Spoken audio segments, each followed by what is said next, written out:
Bonsoir. L'événement se déroule en ce moment à l'Assemblée nationale. Députés et ministres retiennent leur souffle. Les dés sont maintenant donc jetés pour Michel Rocard. Le vote de censure s'est déroulé comme prévu. Il vient de se terminer et le dépouillement devrait durer environ une petite heure. Un vote nominatif, un bulletin donc glissé dans l'urne, installé à la tribune.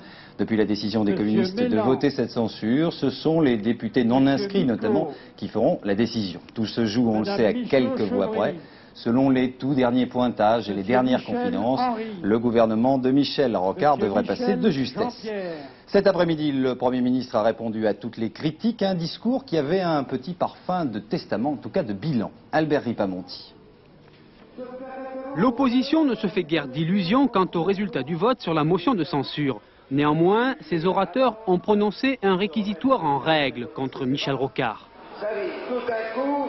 C'est parce que vous n'avez pas compris que gouverner, c'est prévoir, que gouverner, c'est rassembler, que gouverner, c'est offrir une ambition, qu'aujourd'hui, nous censurerons votre gouvernement. Les centristes s'associeront à la motion, les communistes aussi, mais à contre-cœur.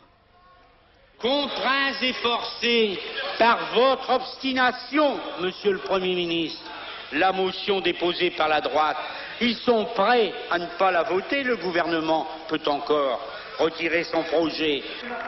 Michel Rocard lui a présenté et défendu son bilan, mesurant l'effort accompli, mesurant aussi l'effort qui lui reste à parcourir. Mais pas question d'arrêter en si bon chemin. Seule la démagogie peut donner à croire aux illusions.